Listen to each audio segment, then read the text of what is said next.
Hi friends, இன்றைக்கி மதியம் நம்ம வீட்டில் என்ன லஞ்சுன்னு பார்க்கலாம் வாங்க. நான் வெள்ளை சாப்பாடு, அப்புறம் முருங்கைக்காய் சாம்பார், முருங்கைக்கீரை சாம்பார், முருங்கைக்கீரையை போட்டு சாம்பார் செஞ்சுட்டு வந்துட்டேன். இன்றைக்கி உங்கள் வீட்டில் என்ன லஞ்சுன்னு சொல்லுங்கள்.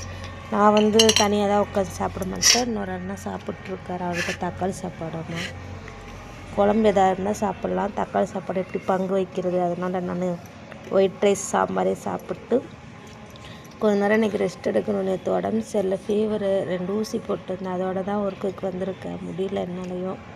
இந்த மழை கிளைமேட் நேரத்தில் அப்படி இருக்குது. நீங்களும் உங்கள் உடம்பு நல்லா பார்த்துக்குங்க. இந்த மழை நேரத்தில் அதிகமாக வெளியே போகாதீங்க, பனி சேர மாட்டேங்குது. நீங்கள் உங்கள் வீட்டில் என்னென்ன சாப்பாடுன்னு சொல்லி கமெண்டில் சொல்லுங்கள். எனக்கு இவ்வளோ தான் பேச தெரியும், இங்கிலீஷிலலாம் பேச தெரியாது. எனக்கு தெரிஞ்ச அளவுக்குலாம் பேசுகிறேன். எனக்கு சப்போர்ட் பண்ணுறாங்க. எல்லாத்துக்கும் நன்றி. பாய்.